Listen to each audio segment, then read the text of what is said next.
This unit is very sensitive to the quality of the fuel used.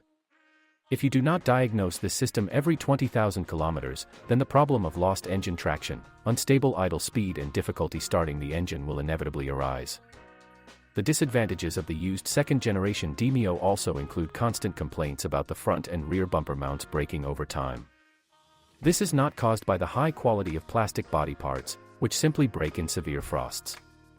In general, the automatic transmission is quite reliable. But it is not uncommon for them to develop a soar, the essence of which is a kick when switching from first to second gear.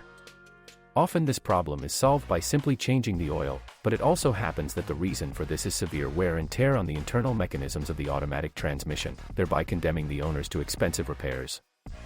From the first generation of the model, the new Mazda inherited not very good anti-corrosion treatment of the body, which is especially noticeable in these cars.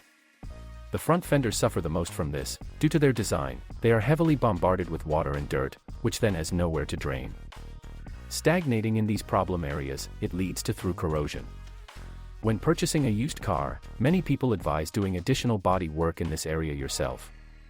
Although, compared to the first generation, the build quality of the car has become significantly better, the weak point of the Mazda Demio continues to be a strong creaking in the cabin from hard plastic and not always correctly set gaps between body elements.